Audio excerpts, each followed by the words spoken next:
Hello everyone, I am Tacit and welcome to the Gems of War campaign, 15, week 5, day 2. So today, we have ourselves, the good old Wyrmrun faction, probably most known for the legendary here that spams skulls every single turn. Normally 3 of them are used onto a team, you get 6 skulls per turn. Since then we've gotten other troops that can end up doing it under the mythic category, that end up doing things like Doom Skulls and such, which tend to be a little bit better than it. However, it's still pretty solid. There's one that does a single Uber Doom Skull and one that does 2 Doom Skull. The one that does 2 normal Doom Skull tends to be substantially better than what Great Worm can end up ultimately doing. However, it's still a great cheap alternative, as the other one is a mythic, and this one is basically a free legend. So it is substantially easier to get 3 of him compared to 3 of the other guy. Actually, I don't even think I got more than 2 of him, did I? Let me double check. I think it's like 2 Doom. Yeah, I have Argris. We got 3. Okay, we did get 3 of him. But obviously not everyone has 3 of them just laying around. At most you might have 1. However, yeah, if you have 3 of them, you can create 6 Doom Skulls per turn instead of 6 normal skulls per turn. And if you only have 1, you can like offset them. Where you go like 1 of him with like 2 of the other dragon, or 1 of that mythic that creates 1 Uber Doom Skull, 1 of him, so you get 2 Doom Skull, and then 1 of the other guys, so you're creating 5 skulls. 2 Doom Skull, 1 Uber, 1, gosh, too many skull numbers. 2 Doom Skulls, 2 normal skulls, and 1 Uber Doom Skull. So there's a couple different ways you could run it. However, yeah, spamming 3 of them is pretty fun. But that's basically the cheap alternative of it. Though you can get it at any point, you don't need to do it specifically today. It just happens to be from this faction. Aside from that, we are slowly but surely getting closer to covering the video on this guy being max shiny. As if we do these battles, we should be at 40,000. I think we're getting enough points. Maybe not. Well, with the contribution of our guild, hopefully in the next hour, we will have enough points to, you know, we'll basically be done with all those stages. What we would be if it wasn't for the extended stages. So, of course, we have all these extra rewards over here. And there's one in particular that we're really going to need in order to get this guy maxed. And that's the 5 shiny tokens that we end up getting on stage 14. We at this point are, what, like 92-ish thousand away or so? Which means we should have it by Thursday. So hopefully I'll be able to cover a video on a Friday because... Oh, you know what? We do have to cover the other thing on Friday, though. We're getting the other faction thingy. So we'll see if our guild just speeds up on points magically out of nowhere. It could still happen. We do have someone on 0. And some people still a little bit low, so... If they get their points in there, maybe we'll be able to. I'm not quite sure. Looks like Beowulf's going for the... Gosh, he's just killing every leaderboard since he's gotten here. I think every single week since he's been here, he has been like number 1 or like within the top 3 of the guild. But yeah, he must be going for 20,000 for the achievement if he hasn't already done it. There is an achievement for this mode, which is why the leaderboard's kind of up towards this range. Where if you get at least 20,000 points, you get the achievement for it. Actually, we can see our guy right over here. Where'd he go? I just saw his name. Summer's here. Where'd he go? I literally just saw it. Anyways, not too big a deal. He was just here though. Actually, there's an easy way to check. 17,000 something something. 17,000 something something. Where is he? Where is he? Oh, there it is. I was gonna say, I literally just saw his name. I passed it probably like 10 times there, but anyways. In other news, we have currently scouted every Underspire room in existence, so hopefully we'll do a bit better. That is the worst possible area 1 you can even have, so... something went wrong. What? I do not know, but let's hope our strategy works going forward. Though the week that we did 4 perfects, the only 2 that we didn't was the first section and the final section. So maybe it only works for the middle 4, because... Gosh, did we do something wrong here if we scouted literally every possible room, so... We'll figure out something as we move forward. But anyways, where should we start? Let's go with Journey. Journey shouldn't take that long, and it's very good as far as what we need right now. Still just take bigger number. And we're doing a combination of everything. We're just running a Huntsman, Rubraf, Diamantina, Death Null.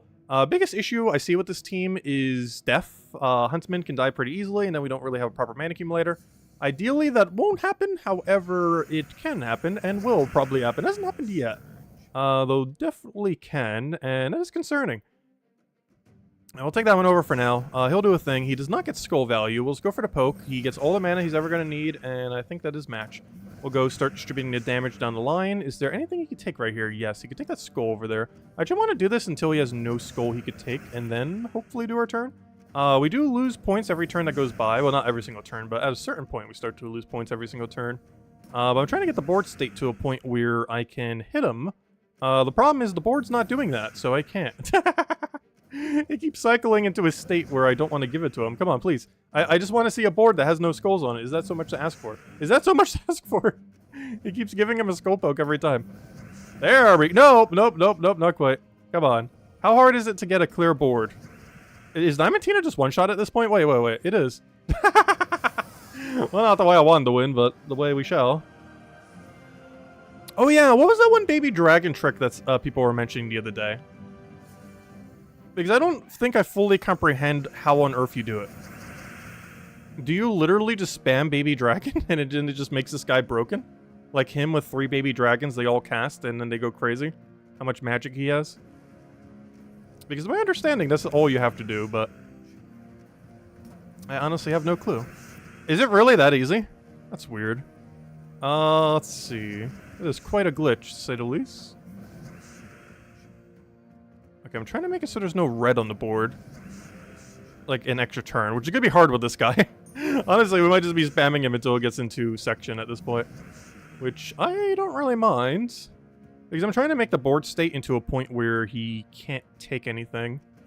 So we do that, then we do that.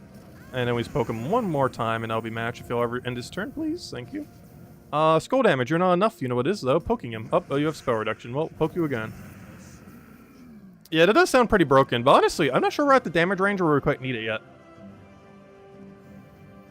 Though you would only have to invest 3 turns, but it's technically 6 turns because Baby Dragon ends his turn after every cast. So we're at minimum giving up 6 turns then, assuming the enemy only takes 1 single turn each time. It doesn't cascade a extra turn. Oh, this might miss. I'm still going for it though. It did not miss. Nice. I think once we get to like 700 durability, it might be worth doing. But yeah, you would have to invest 6 turns into setting up the team. But at a certain point, that might be worth it. Though, there is a second downside to it. I guess you might have to put a baby dragon in first slot. Because won't you get to the point where they, like, 2-shot you on Skull? And having to do 3 baby dragons is a lot of time to that they can 1-shot you on Skull. And obviously, if you transform first slot, it won't be as big a deal. Because you can use it as a meat shield. Once it gets hit once, you then baby dragon it. So you might have to use, like, baby dragon him, baby dragon in that order. And use him in second slot, just in case. Because you would reach a point where that would happen. Alright, I'll take that, take another hit. Take the other hit. Are we just good to go here? We'll take a red. Hopefully that's enough. Nice. And then we take the other one. Dead. There we go. I don't know. I like this system. It's doing what we need. It seems perfectly fine. Anyways, hello, yeah. Hello, Jonian. Hello, Supernova. Hope you guys been having a wonderful, wonderful week so far. Hello, Stacy. Hello, Roman. Hello, Michael. Hello, Lucian. Hello, hello, Lester. Hello, Supernova. Hello, Kikolia. Hello, Isabel. And hello, Stacy. Hello, Renas. Welcome, welcome, welcome. So, what do we need here? We need red. Though he's going to get red automatically. But also, more red's nice. But I also need more red on board. So, you know, I'll just deny Skull so he doesn't hit us. As much damage we can mitigate is nice just to make sure in case we lose our turn. Due to one of the diamond dragons or something not working, we'll be able to just go straight into that and be good to go. Alright, we'll take our pokes, keep hitting that, keep hitting that. Oh yeah, you have 25% spell reduction, that's annoying. He has a pretty hefty hit too if he ends up getting it off. You likely won't, most likely. Also, I should have left first slot with a little bit more durability in case we did randomly Skull. He took some moves, he took a lot of moves. I'm just going to start hitting now. So we'll do that, do the other one. Actually, we could have even done that a cycle earlier, but it's fine, there we go. As long as we don't lose a troop, we're not really losing out on those miles there. Okay, we're probably going to get one more Valraven in here. Unfortunately... Oh, no, wait. We actually are going to get enough points here. Nice. Unless someone else is also doing their points. Otherwise, I drastically underestimated how many points we're getting right now. It could just be someone else in the guild also contributing to it right now, because it does not seem like we're going up that much. So it must be a couple people also doing their thing right now. Do you have score reduction? Oh, aren't you the one with 65%? Yeah. Do you have score reduction? That's the, actually, that's the lowest rarity troop with 65% score reduction. It's pretty niche in that regard, in that it could be a super early game reduction troop. I do personally feel like that one Frost guy, that one yellow-blue from that one faction, I think he's rare or ultra rare. But I personally feel like he's a bit more accessible. Even though he might be a rarity higher, you get him from a faction. And he also has a true damage poke, so I personally prefer using that one. However, this is that other guy that has the same mechanic. I think I overhit it a little bit there. I don't think I needed to hit it that many times. And that's match. We just hope for extra turn here. Ooh. Yeah, retry it. Come on. No, we didn't get it. We give him a lot of red. Luckily, he doesn't need it. And then obviously dead. Red to dead. The great combo. Also, hello, Tyrion. Welcome, welcome. Hope all has been well. Can you post a video of the baby dragon bug? Who did a video on it? Because I'm pretty sure, if I had to guess... Oh gosh, let's see if I can remember his name for the billionth time. Why do I always forget his name? Cynical! I'm pretty sure Cynical posted one. I haven't seen his video on it yet, though. But, yeah, I assume Cynical posted it. And maybe Crisp. Because they normally post, stuff like that. Let's see. We'll throw the other poke over there. Oh, Rob ended up doing it? Honest Rob? Nice. Was he the first one to find it, or was it just found by, like, someone in his guild or something? But then again, we kind of knew about it last week already, too. There's just very few people were running that mechanic last week, whereas there's a lot more common this week due to Baby Dragon, Dragon Egg, and all that. Because some people actually knew about it last week, but it wasn't really that usable because there wasn't as many options that did it. Because it's been since 7.0, the mechanic has been in the game, or I should say the bug has been in the game. Well, bug, mechanic, same difference. If it's still in the game, it's in the game. So it gets patched. Let's see. You know what, I'm just gonna give him the red. You know what, I'm not gonna give him the red. It's a bit of a waste of a turn. Oh no! I didn't mean to take that! No! I meant to cast, Ruberaf. No! Oh, that's such a waste. Oh, I meant to click Ruberaf there, and I then clicked not Ruberaf. Also, why did I could just Diamantina. Didn't realize it was in that damage range. So honest he is then. I personally don't like using bugs in the game, as they have done, like, mini bans and, like, rollbacks for them in the past. Lately, they haven't really cured, but they have done, things for it in the past. So I think these days, they've kind of given up on bothering. But you never know. Honestly, you don't even really need the bug this week. As long as you have the 2 gem... Like, the bug would be very useful if you didn't have the 2 gem dragons. But if you have the 2 gem dragons, just using the 2 gem dragons seems fine. Or doubling up on either. So it's more likely you have one of each. Though you could double up on Ruberaf if you don't have double... Or if you don't have the Diamantina yet. Because there's a good chance you might have double Ruberaf, but not a Tina. Can I just double cast? Is that even worth it? I guess it is. Because that should be kill range. It is not kill range! Well, that's what we got Death Kneel for. Get the auto extra turn into the poke. Honestly, Death Kneel isn't really there to cast. It's more so there to... Oh, good, we still got max score from that. It's more so there in order to give us magic. Dragon Guard gives us 1 magic per extra turn to all dragons, which of course is our entire team.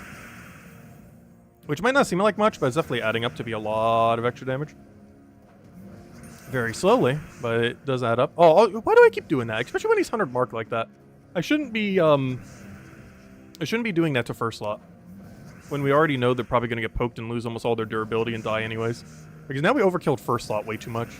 Oh, apparently we also killed second slot way too much. Wait, there's a problem now. Wait. If I take a skull on accident, we actually get frozen. There's a problem. Just don't take a skull. Go. Well, I guess you could overkill him. That works too. I keep underestimating how much double damage is.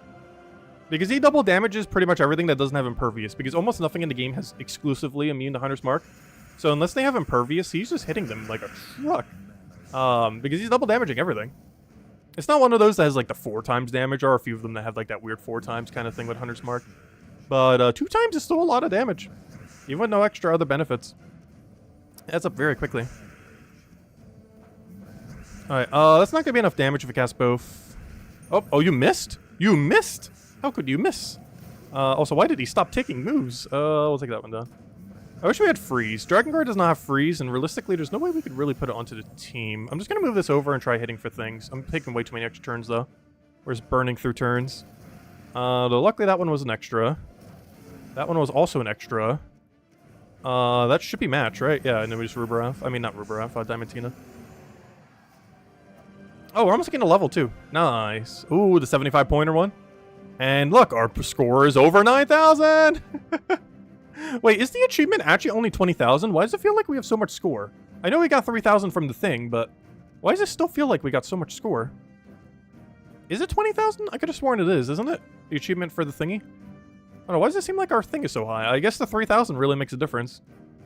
Did we get any other benefit from that? We might have. I'm not sure. I forget how it works. I know it gave us 3,000 miles. I'm not sure if it also gave us some sigils. That might have been it. Maybe gave us a couple sigils there. Because our score's actually pretty high. We're about to be, like, top 5 in the guild, which we almost never do. Remember every week when we're normally last place? Well, we're like 5th place this time. And that's with only a tier 4. That's tier 4 plus the booster thingy. Which overall, is that really worth it? Oh no, it was mostly for the shiny. Like, the benefit you get for the event definitely wasn't worth it, that's for sure. But, you know, we weren't doing it for that reason. We were doing it for him. Also, I just realized he is red. It's kind of funny because I actually know this guy as red now. He's actually supposed to be green. But because I shinied him instantly, I've only ever seen him as red in-game. Like, when I made the thumbnail, I saw it's like, oh yeah, it's green. And when you see the thing in-game, it's like, oh yeah, it's green. But, yeah, he's red. I wonder if he changes color. I really hope his level 2 color is teal. Which would make no sense that, you know, something that spams red would be like a tealish color. But I really hope he becomes like a cyan-colored dragon or something. I feel like when he's max, he'll be like a black dragon or something. But, I really hope that for whatever reason, they do some kind of weird color for the second one. That isn't red. If it even does that. I'm not even sure if, there's mid-level shininess change. I would assume so, that every shininess, like, the coloration changes slightly. Because honestly, I almost want to keep it level 2 forever if it's a nice color. Oh, so hello, Daddy Shark. Welcome, welcome. Is there actually any resource out there, like the Discord bot, that actually tells you what they'll be when they're shiny? Like their shininess progression and coloration? Assuming it changes. It could just be the same the whole time. I actually don't know. I don't have any at the shiny level 2. Let's see. I assume the shininess would change per level. It would make the most sense, though. Especially since some of them have a bit of a weird color. Like that one gold one being green-purple. I guess that's kind of the color of wealth, though. Let's see. Because he's like has like a green-purple color, green-purple gold color scheme going for him. I just realized something. Baby Dragon's gonna do Baby Dragon thing. I should probably stop him from doing that. Let me just go until he's in def range. Is that def range? How about now? Is that def range? Alright, that is way more than enough to def range him. I'm just gonna go for that, hope for our extra turn. Didn't get it, hit him with whatever, dead. Oh, it's only one shiny luck? Oh, that's sad. I was hoping they would keep changing. It definitely doesn't change at level 2. Okay, so it could still change at level 3, but... Yeah, if it doesn't change at level 2, it probably doesn't change at level 3 either. That's unfortunate. He's gonna stay red forever. Thematically, it makes sense that he would be red. He's obviously a red spam dragon. But, I was kind of hoping he would change to a different color. Anyways, okay. So, that is journey events. And did we claim the final reward yet? I don't think we did we? Why did I click faction? This is not the mode I want. We click over to journey, click over to rewards. There we go. Nice. And if this was the previous journey system, this is where we end. We would get our 2 deed books, our Imperials, all that kind of stuff. Our little title. Hey, we got Dragon Hunter. And, yeah, there we go. And that would be all we would do. However, of course, but wait, there's more. So now we have these other tiers all the way at the end, which shouldn't take us that long. I believe by the end of Thursday we'll have this. However, one thing I really want, and hopefully the guild will get there soon, TM, I need those 5 shiny tokens. I want to see what this thing can do with the extra gem spawn. Obviously, it's pretty similar to what he can already do, just with more consistency, but still, quite a bit of a buff to him. And, yeah, I'll be able to go get that soon and see what we can do. It'll also be the first time we open any shiny keys, as I still have not opened a single one yet. So this is the week we're finally dumping some down. I still feel like it's a little bit too early to dump shiny keys, but we already kind of committed to it, so we're going for it. Anyways, in other news, let's go do the feather event before I forget. We still have this going on every single day. I think we have enough, or almost enough, to upgrade the pet today. It's going to be pretty close. Doesn't really matter too much, but we'll go and grab the 50. Keep working towards this, keep poking at it, and that will hopefully be enough. Yeah, in stock too. Though we'll probably won't have enough for the golden pet thingy, whatever you call it. We're still using Hiking Iron Gut, Catherics, Angry Mob, all that. Haven't really needed to change this yet. It's been working pretty well. Only slight issue is, I guess, Iron Gut could die too quickly once we get later. But we haven't really reached a point where that's even remotely the case yet, so should be fine. Do need Angry Mob reds or brown. If we get enough brown, we can just override it with the browns. Problem is, we're not getting either, so we can't really do much with it. We'll just do a thing. We can't do that. We'll take a brown. We'll take a red. We'll get a little bit of Cascade. We'll take a Devour. We'll get Devour onto whatever here. Have a Devour. Of course, it did not land Devour. Wonderful. Plan B, Catherics. Hit something. Destroy it. And give us Devour again. Go. Come on, Devour. What's our debate? Oh, we are entangled right now. Well, that's not good. Hello, 0% Devour rate. Well, there's a way around this. We poke him for extra turn. We insta-kill you. We then poke for whatever, and that's matched. There we go. And we get Devour. Poor Iron Gut. Being outclassed by a AoE weapon that isn't even supposed to devour, but yeah, I'll take the 20%. Kind of wish you waited till this week or for Pride Lands. Could have saved 2 bonus things. Yeah. Oh yeah, I still haven't upgraded my Pride Lands yet. I wonder how many short I am. Because I did upgrade it, but there is one issue with how I upgraded it though. Even though I plan to at some point, I need one more Pride Lands event to cycle back around. It could be a while until it does. But I actually need one more Pride Lands troop to exist for me to be able to max it. Not because I don't have everything. I have everything we need to max. The problem is I would have to upgrade Bandit to currently max, and I want to keep Bandit unupgraded until the day they finally fix it, in which case then we can finally upgrade him, I guess. But he's actually stronger without his stealthy than with it, so I'm just holding out on from ever doing it until further notice, whenever they make that change, if ever. So yeah, I've just been keeping him as an unstealthied Bandit, as it makes hero a little bit stronger, any of those hero classes that summon it. So I've just been hoarding him in there. It's been going well. He's just been kind of chilling, but in doing so, we do not have the capability of maxing the place, because it requires you to have, like, what, 29 or whatever the number is. I don't remember the number. But whatever the number is of the number of troops you need to upgrade with traits, we have all but one, and that one is Bandit. So a little unfortunate.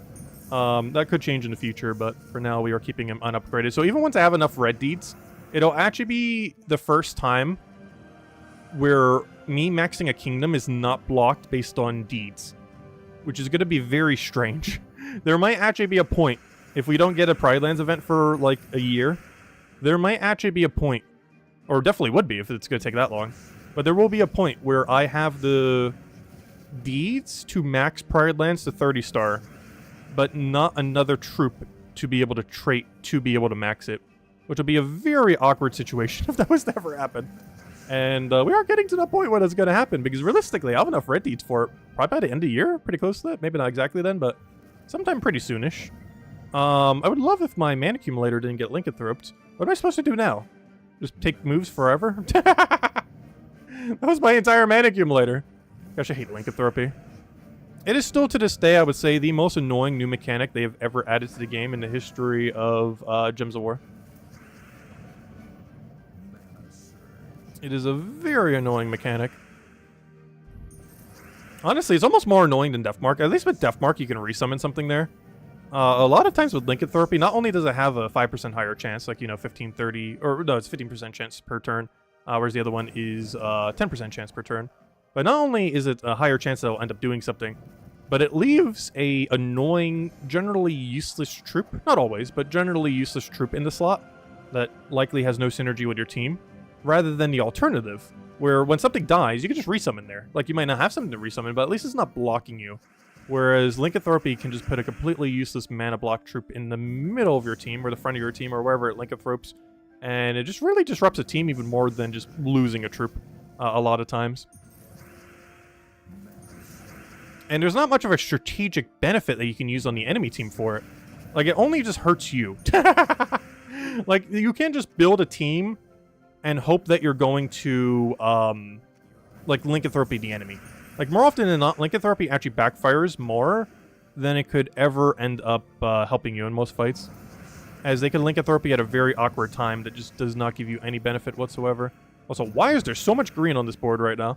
Let's just go kill that. Come on, please, land extra turn. I know you can do it. That someday, he will land extra turn. The day is today. Come on, go. Actually, we don't even need it right now. Nope, he didn't land it. Look at that. Catharix, what are you doing? What are you doing? What do we want to fight here? Ironbark. Does Ironbark have Entangle? I don't remember. You sound like you have Entangle. Entangle or random enemy. It's random. It's not going to do first slot. There's no Self anymore there. Let's go for this one. You'll still be surprised by the Deathmark gems being annoying. Honestly, I did not mind Deathmark gems as much. Like, I personally found lycanthropy gems to be substantially more annoying than Deathmark gems. Deathmark gems definitely weren't one of the funner mechanics, that's for sure. But honestly, I didn't mind them. And for the duration that they existed, they were kind of fun, just randomly get kills. Of course, it could backfire, and it has backfired. But I did not, oh no, they were okay. I didn't hate them compared to lycanthropy. They were far from the best gem they've ever added, but for its duration, it was kind of a fun gimmick to just mess around with. But, oh no, they weren't that bad. The problem is, there's not really any way to do Deathmark gems now. Last I recall, almost every Deathmark gem mechanic's kind of underwhelming in the current state of the game. So you can't really utilize it anymore. Which is a weird thing with a lot of power gems. Not all of them, but a good majority of them never get used after the season. Because they're not on anything good enough, for the most part. Not always. But there's just so few options within any given category that are good enough to bother using. Also, why do I always think this thing has impervious? I'm not sure why I think Virgo has impervious. But I keep not wanting to devour it, thinking like, oh, it has immune to everything. But no, it doesn't. It doesn't have immune to anything. Not a single immunity. Also, I keep thinking it has cleanse on ability. Which, that one's the weirder part. Why on earth do you not cleanse all allies? It's a very weird missing mechanic on it. Okay, let me get rid of the thing that actually does have impervious, which is the Gloomleaf. I remember when Gloomleaf was meta. That was a long time ago, guys. Gloomleaf meta was fun. They actually buffed him a couple times, too. Though the current state that he's in is just exceedingly unusable. Okay, let's go and max out the pet. So we finally have this little guy max. Let's go do it. We still need to go buy it one more time, though, to go get the golden version. Just one copy, though. And then we'll use orbs in the future to go max it out. And then that'll be everything. But we also will get the power orb, so we'll work towards that. But otherwise, that's absolutely everything we need. Perfect. Okay, so next order of business. Let me go upgrade the little pet. Let's go to upgradable. Boom, boom, boom. Get that. And that is now a maxed pet. We now have +5 to all stats on that new troop. Will we ever use that troop again? Who knows? But if we ever do, he will have 5 higher true damage when he pokes. For the most part, I don't really feel like we're going to be using that owlbear that much. He's not bad. It's just... there's not much of a use case for him compared to other true damage options. There's just so much broken true damage options in the game where he's just kind of balanced. And because he's balanced, he's not worth using. There's just so many broken beyond belief true damagers. And then they bring in this perfectly balanced troop, and it's like, what are we supposed to do with this? There's no use case for this. It's too balanced. Oh, also, wait, what? What is our adventure board today? I didn't even see this earlier. Double Legend? I haven't seen Double Legend in a while. Unfortunately, one of them's, like, non-existent. These shards are not that good, but with that being said, let's go for them. These shards aren't that good. Let's go get those shards. I said, hello, Chad. Welcome, welcome. Hello, Sushi Ninja. Welcome, welcome. Yeah, they weren't that bad. Gloomleaf meta. That's a good story, Grandpa. Yeah, Gloomleaf meta has not existed for like 7+ years. It's a very old meta team. But there were 2 times when Gloomleaf was actually like very much used. One of them was actually when the game first came out, oddly enough. He was decent. The other time was around the time when Traits came out. He was pretty solid. His ability I still don't think got reworked for the final time yet. However, he did have Impervious plus 50% Reflect, which at the time was not that bad in the current state of the game. These days, it doesn't really do much at all. It's a mechanic I really wish they would have extended on a little bit more. It's really weird because in Puzzle Quest 1 and slightly in Puzzle Quest 2, their other games, they actually did Reflect tanks really well, particularly Puzzle Quest 1. It was actually probably one of the funnest Reflect tanks I've ever played in the game was Puzzle Quest 1. But for whatever reason, they didn't do that well in Gems of War. The way that Reflect damage works is just too low. And even the Reflect mechanic, like the one that literally applies it to any troop in the game, there's just so few things in the game that do it properly. Like, we don't really have, like, a mythic that, like, per extra turn reflects your entire team, which would be such a fun mechanic if we ever get that.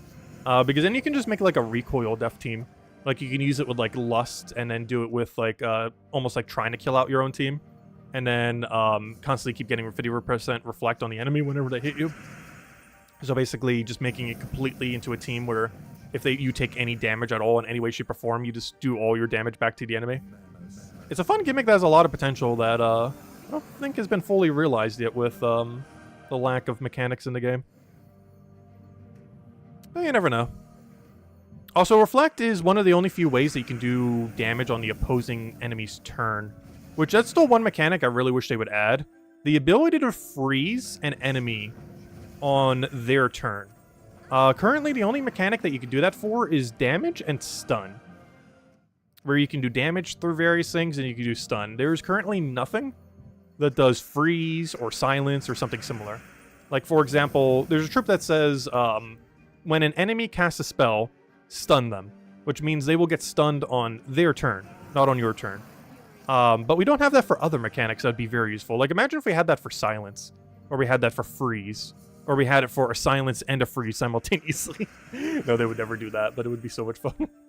Like, we do need that mechanic at some point. It's kind of weird, because that's one of those mechanics where they added one singular troop that has that mechanic.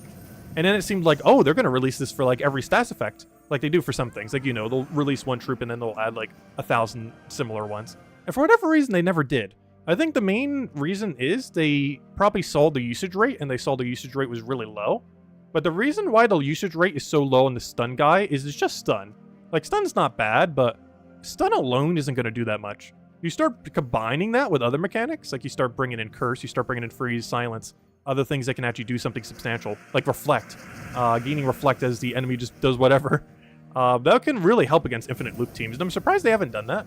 Because, of course, infinite loop's still quite a problem in the game in PvP-like areas. The entire meta of Gems of War is just infinite loop before the enemy does when it comes to most battles. And also, I just realized I'm using the wrong fight. I am in dungeon right now, right? Okay, let me go retreat. This is one of the modes where you're allowed to retreat infinite times. I'm using very much the wrong team right now. You can win with that team, it's just going to take forever. And honestly, by the time we would have won with that, we're already going to win with this team, so might as well just switch. Oh, he didn't get full mana, that's sad. What are we supposed to do with that? The partial mana troop. Alright, let's go get our other insta-kill over there. Throw down to you, get that rolling. Keep getting that. Throw down a bunch of mass destroy. Keep getting that going. Throw it down into you. Boom, boom, boom. And as Mitch. Silence on traits, Hall of Guardian. Oh yeah, technically it can, but it's on Skull. And technically you can also freeze, but it's on Skull as well. So yeah, there are 2 on Skull ones, that's true. But that's not the same as on cast. But yes, there are 2 on Skull mechanics. There's Silence off of Silent Guardian from Hall of Guardians. And there's Freeze, which actually used to be really meta, Bone Dragon back in the day. Those got nerfed into the ground a billion times. But Bone Dragon also has one of the stronger traits in the entire game.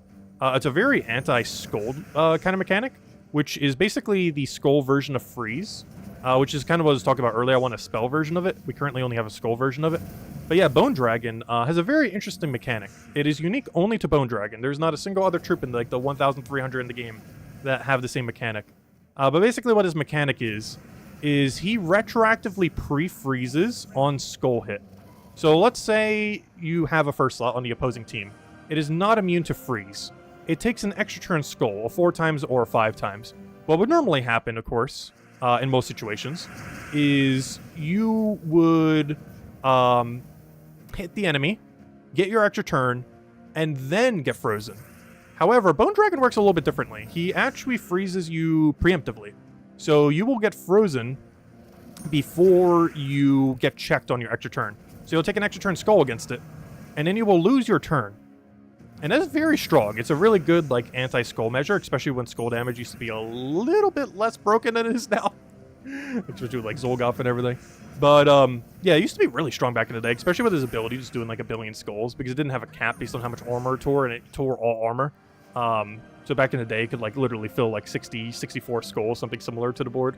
Fortunately, I can't quite do that. I think it's capped at, like, 25 these days or something, even in the most perfect situation. Like, 20, 25, it's not that high. But, yeah, he's a very strong one, but it's kind of been outdated at this point. Though his mechanic still works the same way. If you have a non-impervious or a non-immune to freeze first slot, and you take Skull, extra turn Skull onto him, you will still lose your turn. It does still work that way. And what's interesting is it doesn't work that way for other things. Like, let's say you kill a Frost Feather. When you kill a Frost Feather, it freezes everything on your team.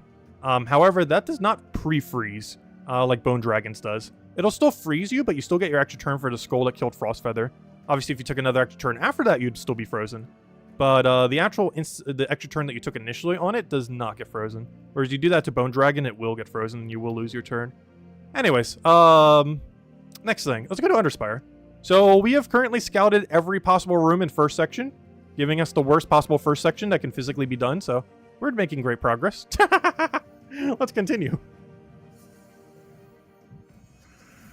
It's your favorite journey event. Can you go over how it works? Oh, it's your first journey event. Can you go over how it works? Unfortunately, I just finished doing all of my battles, so it's going to be a little bit hard because I don't have any journey battles left. But the only thing you really need to know is click bigger number. It's a very straightforward mode as far as like the room pathing. You just keep clicking bigger number over and over again. The only thing you have to do team-wise is make sure you have this guy on your team. Whatever the captain is for the given week, which is that guy this week, not only has double magic, but he also has a score multiplier based on his ascension. Minimum 2 times, up to 3 times if you have it fully maxed. And that's pretty much all you have to do. Just build a team around it. We did a little bit earlier stream, and we covered a bunch of teams that you can copy-paste in the video we covered yesterday. You can copy-paste them from there. But basically, just spam Wyrmrun into, like, anything you have. You can even just do 4 Wyrmrun. It's pretty straightforward. There also seems to be some kind of bug with Baby Dragon, where you can actually run Wyrmrun with triple Baby Dragon, which would also be pretty easy to build. Let's see. What do we need here? The journey events are probably one of the more straightforward events, which is kind of nice. It's a little bit weird because they give you all these pathing options, so it would seem like, oh, I need to do something here. But no, just bigger number every time is all you have to do. It seems like it has more depth, but it really doesn't, which is one thing I really like about Underspire. Like, Underspire, my biggest concern with it when I first heard it is, oh, it's just going to be Journey all over again. Where it's like, oh, they could be like this cool pathing kind of system, but then it ultimately just turned into click bigger number simulator. Whereas this mode, you actually have to think a little bit more, which is kind of nice. Let's see.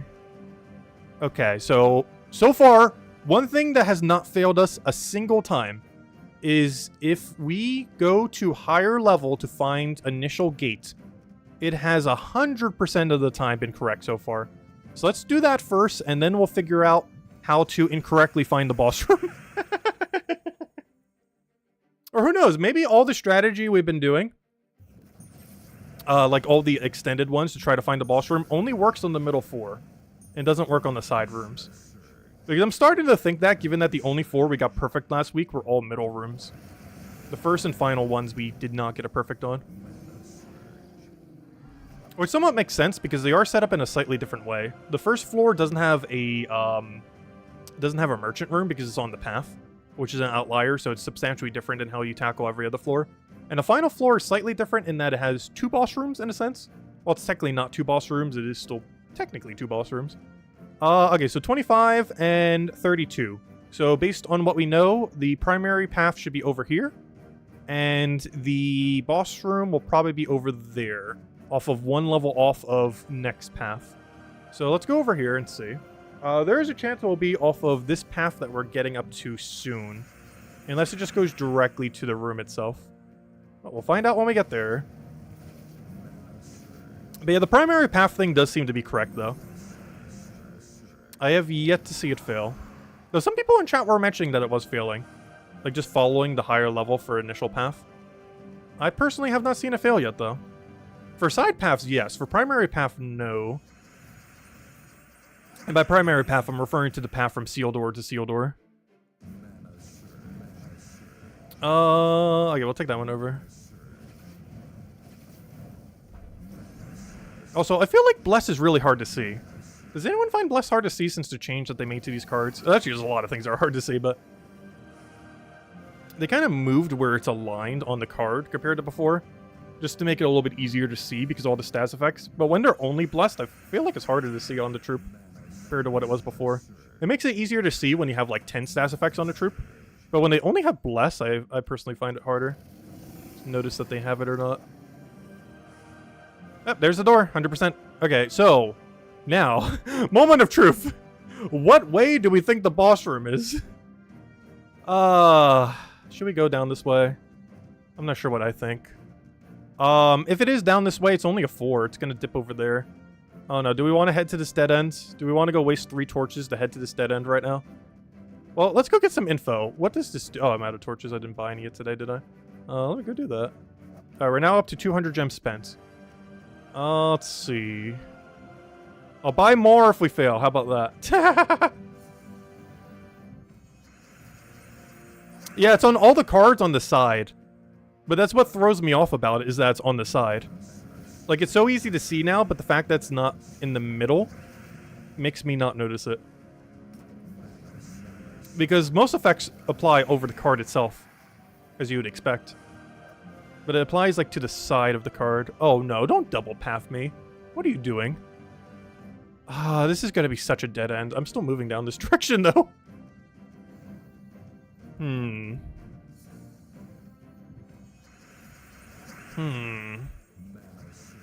We really need a better system for finding the boss room. I'm not sure what we need to be doing, but it needs to be something different than our system right now.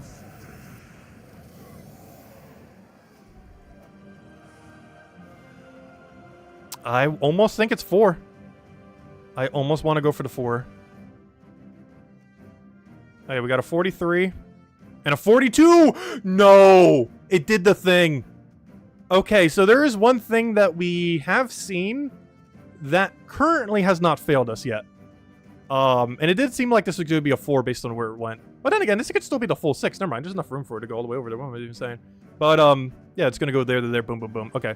But there's even more of a cadence for it. But anyways, so far, one thing that has not failed us, it's a very weird one that we picked up on the other week. I'm not sure if it's 100% true, but it hasn't failed us yet. Whenever you have a double path and one is exactly 1 level higher when you're at a point like this, it is the higher level room by 1.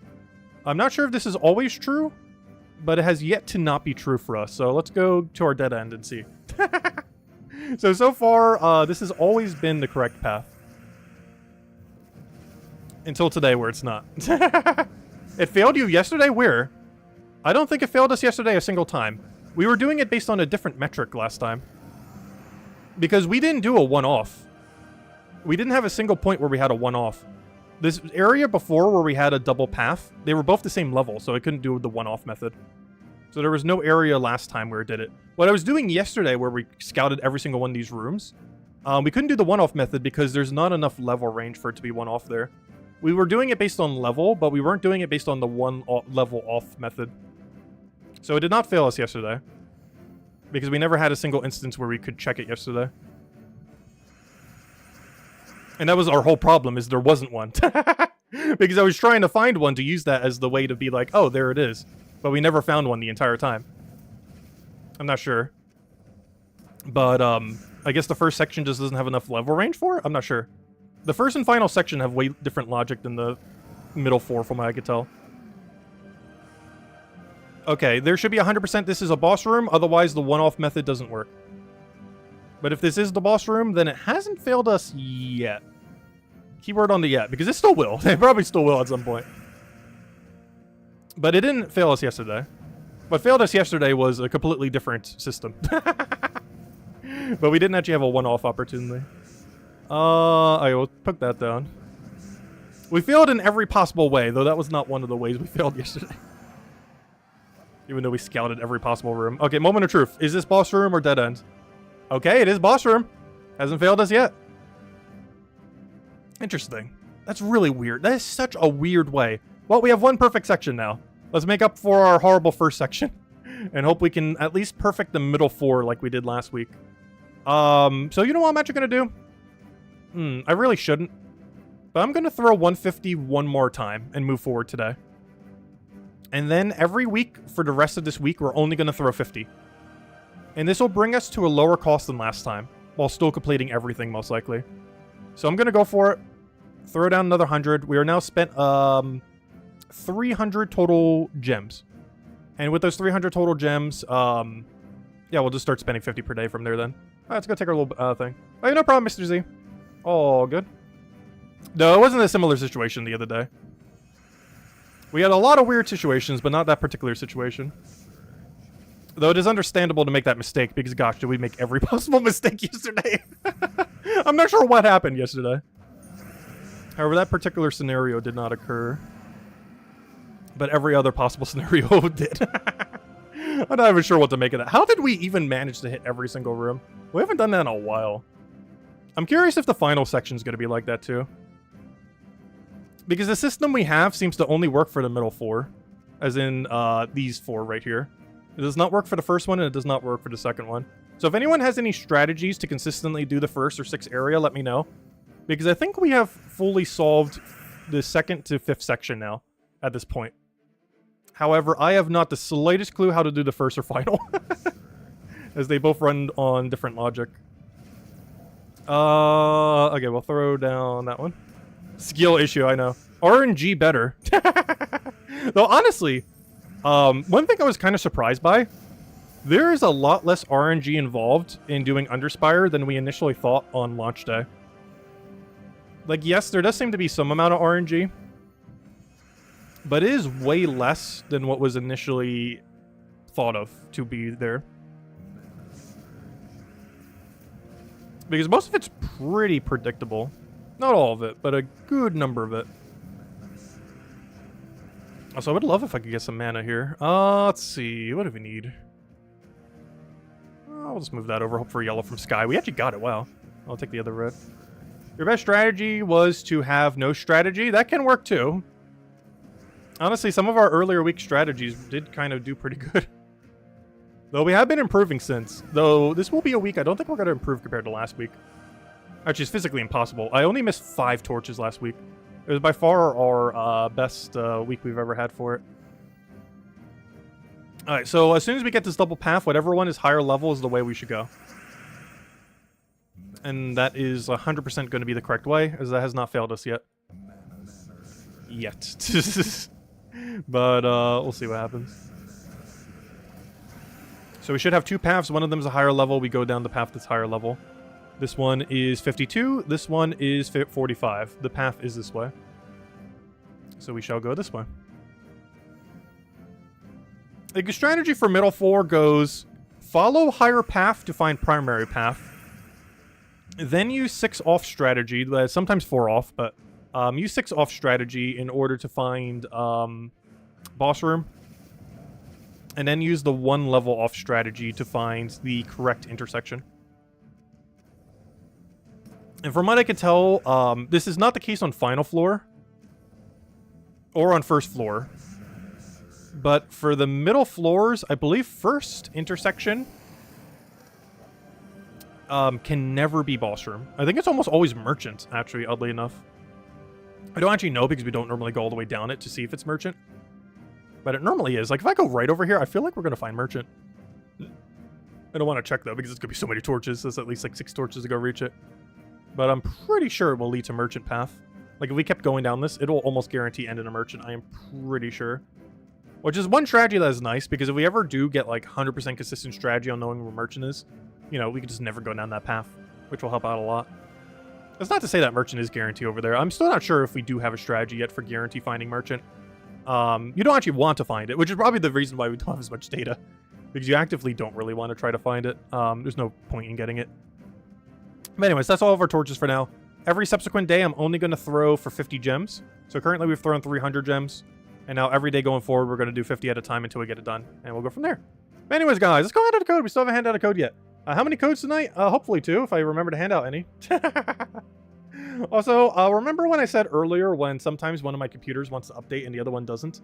Well, my primary computer ended up updating and my second one hasn't yet. And I'm not sure why. It just doesn't get it. It just sometimes, like, I'll wake up tomorrow morning and it'll be like, oh, I want to update now. Or it'll update literally in, like, the middle of the night or something. While I'm sleeping. Which actually will probably be the most likely case for it. But there you guys go. There's code number 1. We'll have another one in a little bit. Okay, so, what else have we not done yet? Have we done all the things? Because if so, we need to go open some vault keys. I was mentioning earlier we got to go run the Diamantina team. So we can get through this really quickly. Oh, we have a faction event today. Oh no, do we want to play faction today? I almost feel like skipping it, to be honest. And just open some more vault keys. How about this? We'll go poll it real quick. Let's make a poll. What should we do? Open vault keys the rest of the stream, or do the entirety of the faction event? Let's see. Give me a moment. Other computer being slow. Start poll. Which to do? Which to do? And then we'll hand out a code in a little bit. Let's see. Which to do? Entire faction event, or open like 50-ish vault keys. I'm not sure how many. We'll open until we get like 250-ish, I guess. Let's see, which like 50-ish. There we go. We shall pull it. And whatever one wins is the one we shall go do. And as far as faction teams, we covered in the video earlier, but we're probably just running like standard guards avatar most likely. For the quick kill guards avatar team. Let's see, open like 50-ish. Okay, we got a really even poll going on here. It keeps moving up and then going even. Faction's currently winning. Faction's currently going down. Faction's making a lead and then back down. Faction does look like it's winning. It might be going for faction than it looks like. Which is great, because we still get a lot of loot from this. We still get the 2 orbs, we get the vault key. Well, let's go do the entirety of faction event. It's in the title anyways, might as well. Okay, let's go paste it right over here. Yeah, we're using Guard's Avatar quick kill team. As far as cheaper teams, we have access to Gargoyle spam, so you can do that. Harpy Mage is probably always going to be your mana accumulator. Really cheap mana accumulator for this, works really well. But of course, Guard's Avatar, basically the Rowain of brown, red, yellow. A faction means both. Well, we're going to be opening those Volkies at some point. Like tomorrow, we're going to be opening a ton of Volkies. Like, we're not ending this week until we have 0 Volkies, so we're opening them at some point. It just might not be right now. But at some point before the end of this week, because the reason I want to open them all is Diamantine has 20% extra stats, which makes the one-shot kill range higher than it's ever is. So I want to utilize that while we have it to make it easier to quick kill them. Because that allows us to use 20% mana start consistently and get it, and be able to one-shot it more consistently. Which drastically speeds up the rate at which we can consume Volkies. Too bad this doesn't happen more often, but unfortunately it only gets 10% or 20% bonus ever so rarely. And it actually has 20% bonus this week, which is huge. Because it's getting it from Dragon's Claw and from being a dragon. Which is a lot of extra bonus. You would skip class event? Yeah, class event's only 25 gems, but class event's really quick. Like this faction event, we're going to spend like, what, 20 minutes right now on it or something? Whereas, what, the other thing takes like 10-ish minutes? Somewhere around there? Depends what options we have on a given week. But you got it done like 3 times as quick. Like 2 times, 3 times as quick doing a class event. Like the loot is worse, it's only 25 gems. But the speed at which you could do it is substantially quicker. Especially the earlier fights. Because you have to do a lot of fights for faction. If you break it down, assuming you do every room, you have to go through 6 sections. 6 sections, each with 9 battles. That is 54 battles. For a class event on Thursday, you only have to do 20 battles. I almost said 25, but you get 25 gems, but you only have to do 20 fights. So on Thursday, you do 20 fights. On this day, you do a minimum 54, sometimes 55, or 56, depending on how points go. So you're doing almost triple as many fights. Plus, your fights get a little bit harder near the end, though in all fairness, it gets a little bit harder in the other thing, too. But you're doing almost triple as many fights on a Tuesday faction event. But you're also getting a lot more loot. You're getting 2 orbs, you're getting a Volkey, you're getting a few other knick-knack stuff. You're getting all the loot for all the things, like all the gold and everything.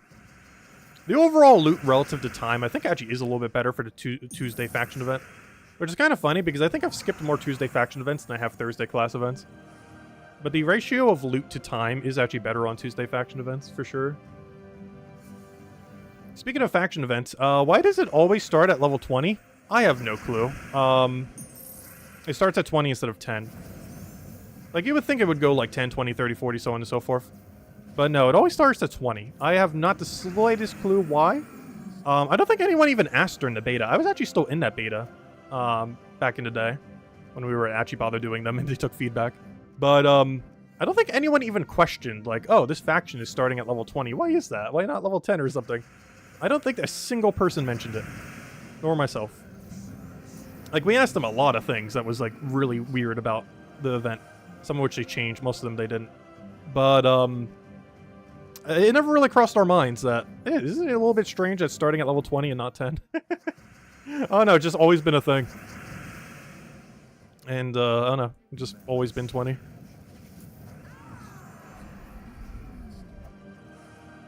If anything, that's almost a beneficial thing, though. Because it starting at 20 makes it easier to, finish it. Because that's like 1 whole less floor you have to bother with. So to a degree, it's kind of a useful thing. It'd be like if it started at 50, like, you know, that's technically a benefit compared to it starting at 10 or 20. Like, the higher level, the better.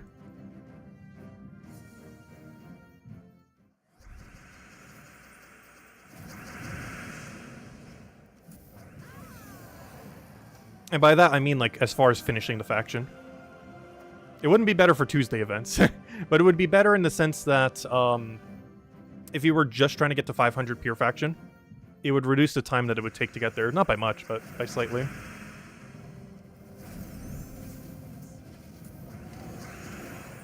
Hello, Chad! Welcome, welcome. Hello, Defiant. We need to go do the beta way back then. They still do take beta test people. 7.0 had the beta test for it. I didn't bother, though. I'm not sure if I ever am going to go get back into it. It just, you give them so much feedback, and you'll be lucky if they do like 2% of what you say. It's just so much unpaid work for like nothing in return. It is fun to get to see everything early though.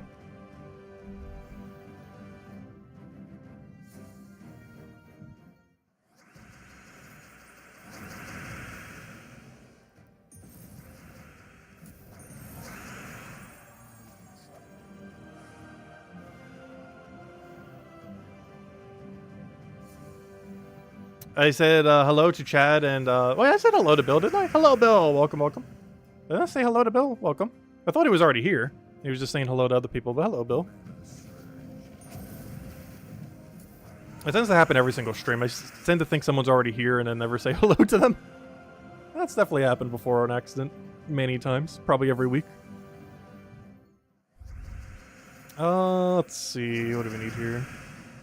Grab our brown. Take our good old guard.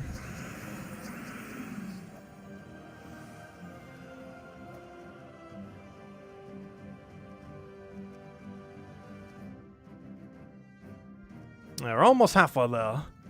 Oh, I just realized we're not using armory. I should probably change into it. This team eventually does stop one-shotting. And the main way to make it go a little bit longer is to set to armor tokens. So let me go do that right now before I forget, because I'll forget by the time we get there. It's currently not relevant where we're at right now, but it will be soon. So we'll go to pure armor. We'll grab... Why do we have mail? What's in their mail? Oh yeah, the redeem code. Oh yeah, don't forget to claim the redeem code. We'll have another one in a little bit. Has 2 treasure maps, 1 gem key, 200 souls, 2,500 gold, 5 color food, and a pet. The last one had a kitty. The next one will have a doggy. The 2021, the 2020 cat and dog pet. I almost said the 2021, as in the one from 2020. That's so confusing. That is so ridiculously confusing. Saying the 2021 when you're referring to something from 2020, not as in 2021, but a singular thing from 2020. That is so confusing in the English language. I feel like that doesn't come up too much, but that is so confusing in English. I'm pretty sure that inconsistency would not be in other languages.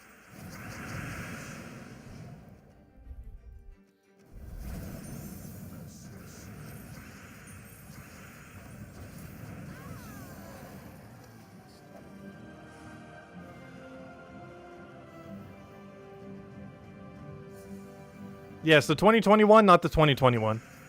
Indeed, that's correct.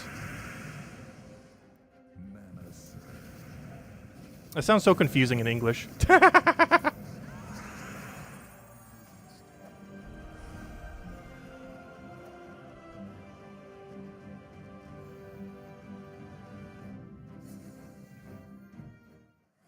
Oh, so that's one random thing I've been wanting to do recently for no reason. I kind of want to learn another language. I'm just not sure which I would want to do. I have a few friends that speak French, Scottish, what other ones? I think there's only 2. I used to have friends that used to speak Spanish during like the high school years, but as well as some coworkers that used to. But these days, I don't think I know a single person that speaks Spanish. It is probably technically the most useful second language to have in the United States, as I'm pretty sure the second most used language is Spanish. Though in a lot of areas around the United States, the second most speak language is actually French.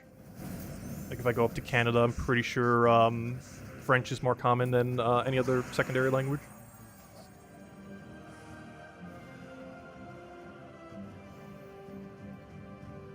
Scottish is English, isn't it differently? There's definitely a different dialect there. I know, I was gonna make that joke too, Anthony. I was thinking that. I didn't say it yet, though. But yeah, I should probably go learn Chinese. For the New World Order. Whenever America falls and Europe falls, you know we're gonna need to learn Chinese. That's not to say it would happen, but if it did happen, better start speed learning. I would definitely learn Japanese way before I would try learning Chinese, though. Let's see, we'll throw that one down.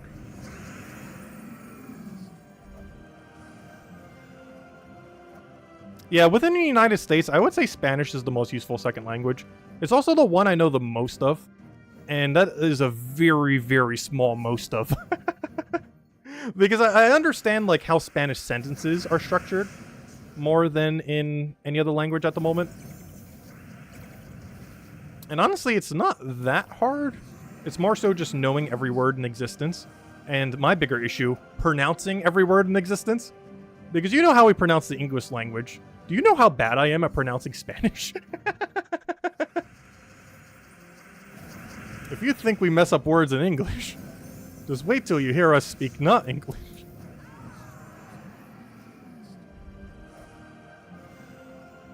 Because I feel like if I took like a month, I could know how to learn, I could learn how to write Spanish fluently without ever Googling anything. I am pretty sure, or at least very minimal Googling. I feel like I could fluently write Spanish. However, that does not mean I'd be able to fluently speak Spanish. Those are two drastically different things.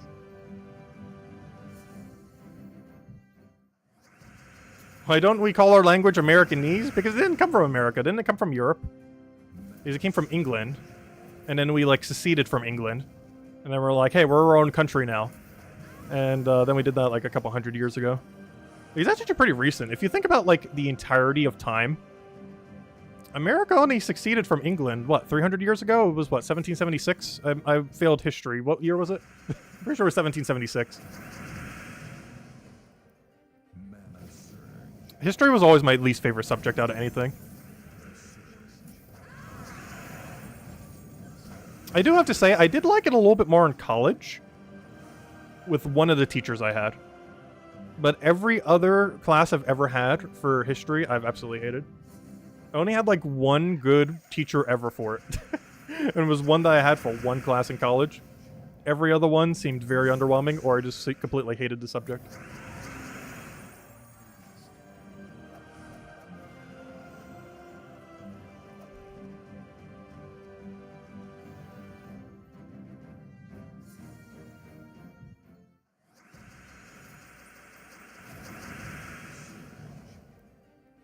I'll throw that one down.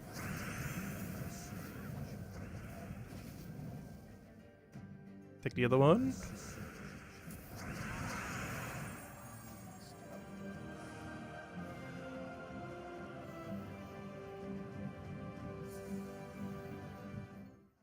Learn Latin and you'll understand a lot of words. Honestly, I feel like learning any language will make you learn a lot of words in other languages. Because there's a lot of overlap in most languages.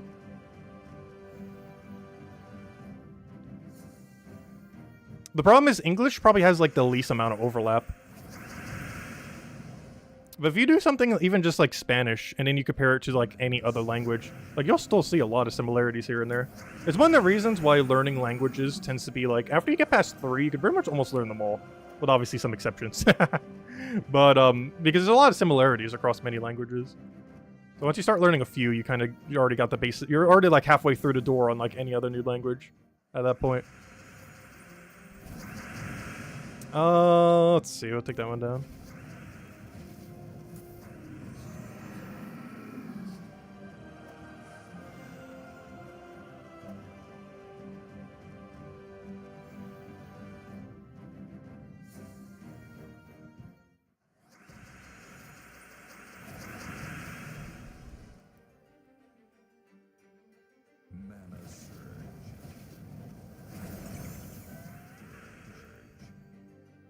I'll throw that one down.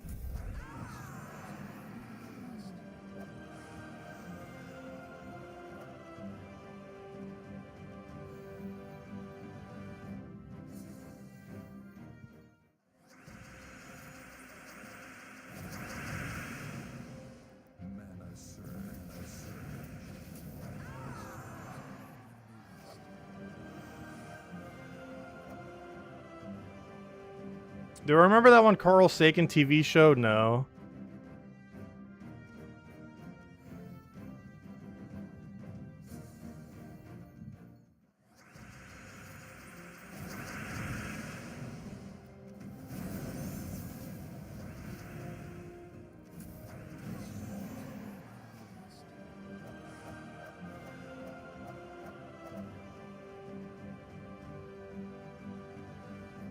Yeah, I feel like most Asian languages would probably be the hardest. Just because it's very symbol-based. Not that other things don't use symbol. But, you know, they use more recognizable symbols. Because there are a few that use quite different symbols. Like, even something like Russian uses quite a bit different symbols.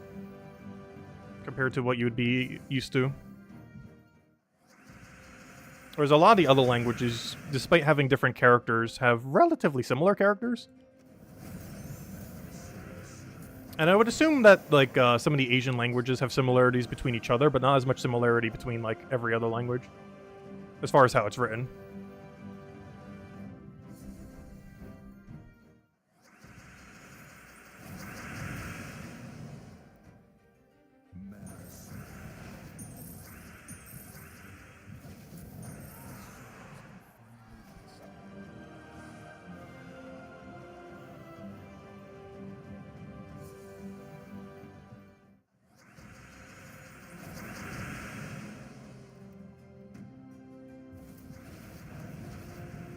Oh, what do we need here? Without on that?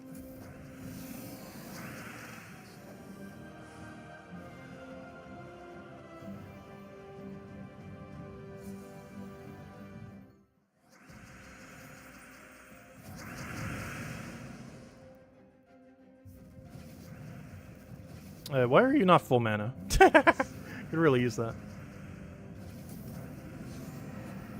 Keeper sounds like you're actively trying to spit something out. Oh gosh.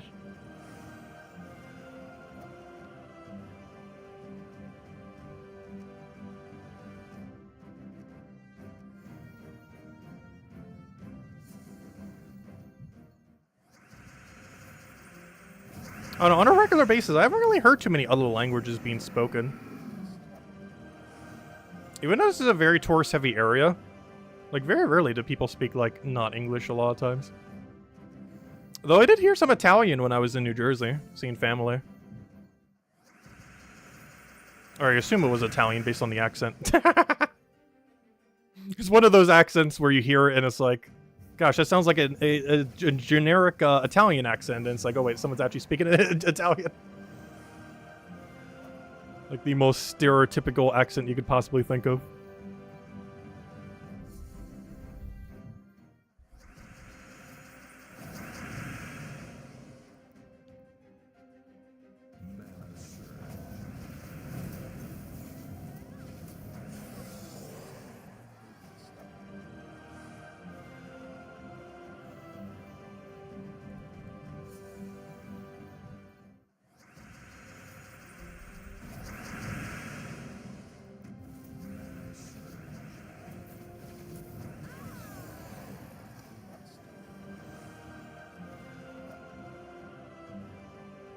Yeah, 2 more floors. This one, next one, and hopefully no more rooms after that. Though I'm not sure. The multiplier order for this place isn't the best. It does have a lot of treasure rooms, though, which is nice. But multiplier order, not particularly optimal, and that's the main thing we need to not be able to spend 30 more gems. Because it doesn't matter how good we do on treasure rooms. It matters how good we do in multiplier order.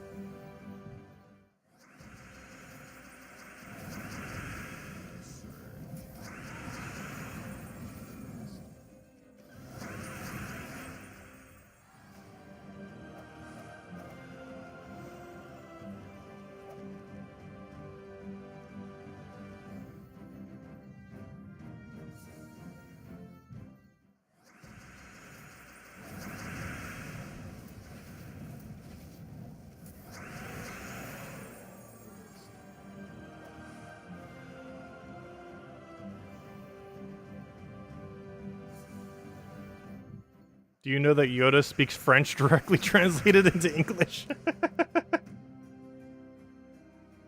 I'm not sure if that's true, but honestly, I wouldn't be surprised.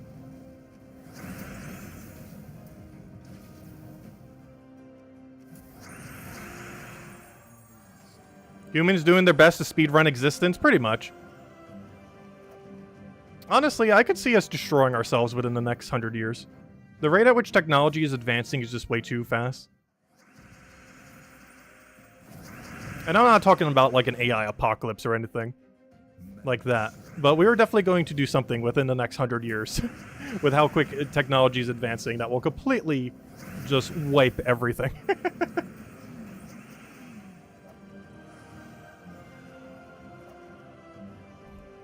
It's more so a matter of when than if, at this rate.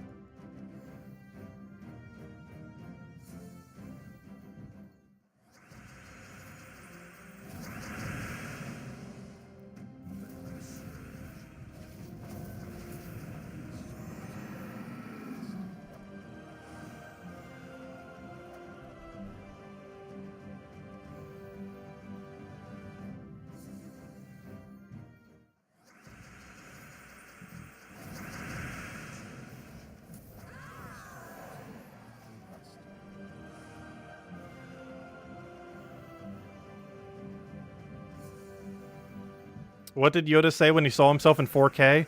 I'm not sure. What's the joke? There's definitely going to be a punchline.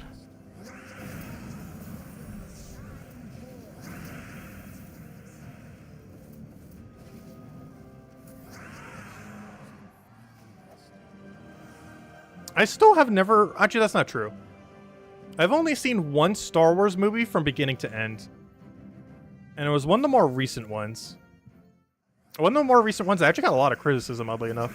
Though I didn't know at the time, I just watched it blindly. But, oh, I can't remember which one it is now. I cannot remember which one it is. It was one of the ones from, like, I want to say 8 years ago. Like, when Disney ended up acquiring it. Like, it was after the Disney acquisition.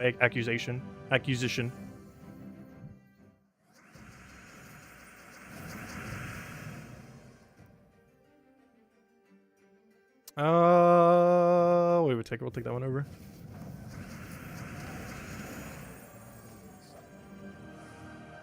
Also, I still don't understand why Disney's making a live action of all their animated stuff. Still seems kind of weird.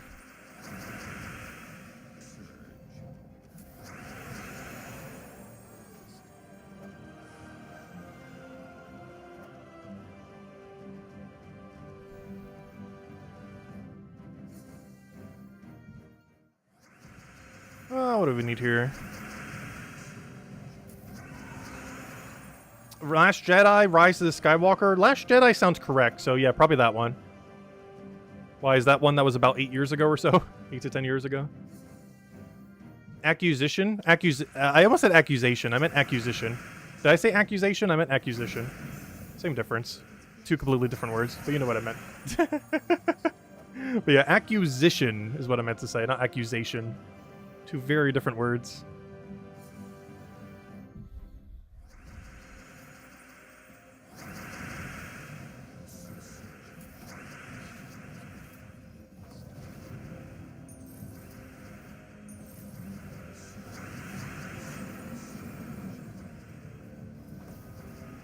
Yeah, acquire. Acquire is the more easier way to say it.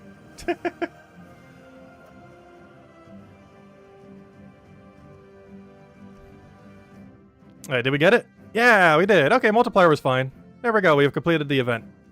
And just to appease the people who wanted some vault keys, let's open a couple vault keys. Not that many, though. Because we're basically going to end it right now. But let me go hand out a code, and let's go hand out a vault key. I mean, go do some vault keys. I wish I could hand out a vault key. Could you imagine? Also, I still have the pull up. Let's see. I'm trying to update my ingot number, but my left hand is currently frozen because I was sitting on it, so I can't use my left hand right now. The blood circulation has ended on it. Okay, it's back now. Let's see. I'm trying to click end poll, but the other computer's being so slow. Okay, I need to go click the update button on this thing. It is being so slow right now. It's literally loading to click the end poll button. Loading, loading, loading. Wait, you know what? Let me just not even bother. I'm just gonna leave the poll up and try to get the copy paste of the code. Okay. I'm not sure if this is the opposite code, but we'll find out in a moment. This is either another cat or a dog. I assume it's a dog. We'll find out when it's not. But there you guys go. Enjoy the code. Okay, next order of business. Let's open like 3 vault keys or something. How many are we at right now? We are currently sitting at 302. Let's go open 2. Exactly 2. And tomorrow and the rest of the week we'll open a more though. But let's open exactly 2 of them right now.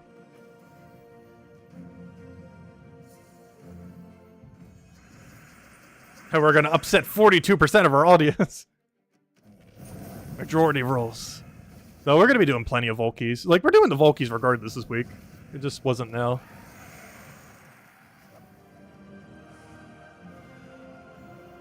Because I'm opening the other 300 by the end of this week. When? I have no clue, but sometime between now and Sunday. So a good majority of it will probably be tomorrow, because there's no event really going on tomorrow. There's a new pet, but you know, that takes like, what, 5 minutes, not even? You know, let's open a few more. Let's go down to like 290 or something. Because we haven't got any even remotely good drop yet. I want to see at least one somewhat okay thing. Though we've been doing really bad on Volkies lately. We just have not been getting anything good. Also, definitely feel free to leave a like on the stream. Helps a lot and is greatly, greatly appreciated. If you guys still have any other questions or anything you want to ask, let me know. Because we're probably wrapping up in a few more keys. And then tomorrow night, I'll be getting the pet, opening a bunch more keys, continuing Underspire, continuing Journey. Hopefully by Thursday we could finally have enough progress on the Journey event to cover a video on the red guy. I'm not sure if we will, but hopefully we will. Because the second we have enough, I want to cover a video on him. With various teams. Showing them off with the special buff thing. It's not that big a difference. Obviously, one red gem spam is not a huge amount. But you'd be surprised how far that will go to make sure you land extra turn. And obviously won't make him infallible. He'll still miss occasionally. And obviously freeze still counters him. But it'll definitely help a lot. Going from 15 gem spawn to 16.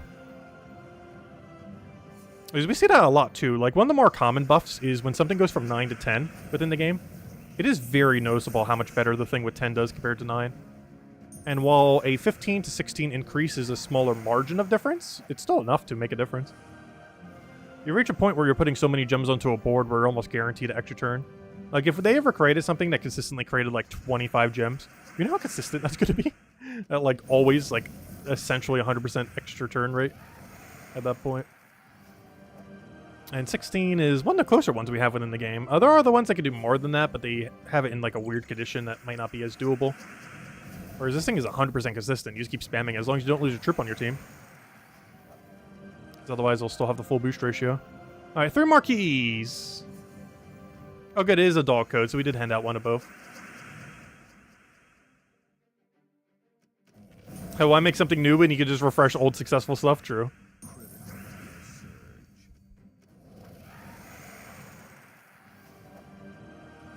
Alright, final 2 keys. Also, did we just get the 120 gem drop? I wasn't even paying attention there. We got a gem drop, and I'm pretty sure it was the Citric gem. Let's see. Well, isn't that one? Come on, stream, catch up to where I was. Oh, on my laggy other computer. Let me see. I want to see if that was a big gem drop or if I'm misseeing something. Gosh, how far behind is the other stream? I know you guys aren't watching it this far behind. But, gosh, is that behind? Anyways. It's mostly because the other computer's being laggy, not because the actual stream is that far behind.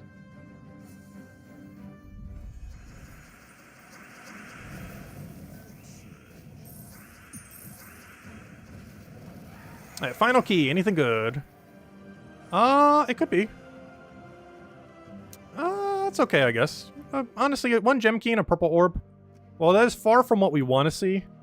That's not horrible. But you know what also is not horrible? Make sure to go claim the code. You get 2 treasure maps, 1 gem key, 200 souls, 2,500 gold, 5 purple pet food, and dog. Gosh, there's so many things to say now. How many loots is that? That's 6 different loots. The only 3 of them are relevant. And by 3, I mean 2. The gem key and the pet. I guess for some people, the pet food could be useful, though. But treasure maps do nothing unless you, like, literally just started the game this week. Souls pretty much do nothing in that amount. And gold pretty much do nothing in that amount unless you are pretty new to the game. But this is always going to be useful, and it's always going to be useful. Just speaking of which, new Mythic, not this Friday, but next week's Friday. We also got a Vault event then. But anyways, guys, we're going to be ending it here for now. We will be back tomorrow night, same time as always, 8 p.m. Eastern Standard Time, hour and a half prior to now tomorrow. Our game plan is pretty much as always been. We're going to be continuing the Festival of Feathers until we finish out and get the Power Orb by the end of the week. Continuing Underspire and hopefully keeping our perfect streak going. Ignore the first section, that never happened. We're going to be doing the pet event. We're getting a new... we can't see it right now. Oh, actually, we can. We're getting a new doggy tomorrow. This is the 2023 International Dog Day pet. It comes out in 6 hours from now. Make sure to go get it. It'll be available for 24 hours all of tomorrow. Make sure to get it, as we have no clue when we'll be back again. And, you know, just all the normal stuff. And hopefully we'll be able to go finally have the Journey event completed. I don't think we'll be able to get to 14 by tomorrow, but hopefully midday through Thursday we will. So hopefully I can cover a video midway through Thursday then. But I need this before I can. Ideally, I would also want this, but that's going to take too long. But ideally, we'll have this by midway, not tomorrow, but Thursday, so we can cover a video on it. Because on Friday, I want to cover one on the faction. Because we have Deep Delve for Amethyrax. Amethyrax is pretty straightforward, though, overall. Anyways, guys, Have a wonderful one for the rest of your week. I'll catch you guys soon. Thanks for stopping by. As always, greatly appreciated. Stay safe out there, and goodbye, everyone. Thanks for watching.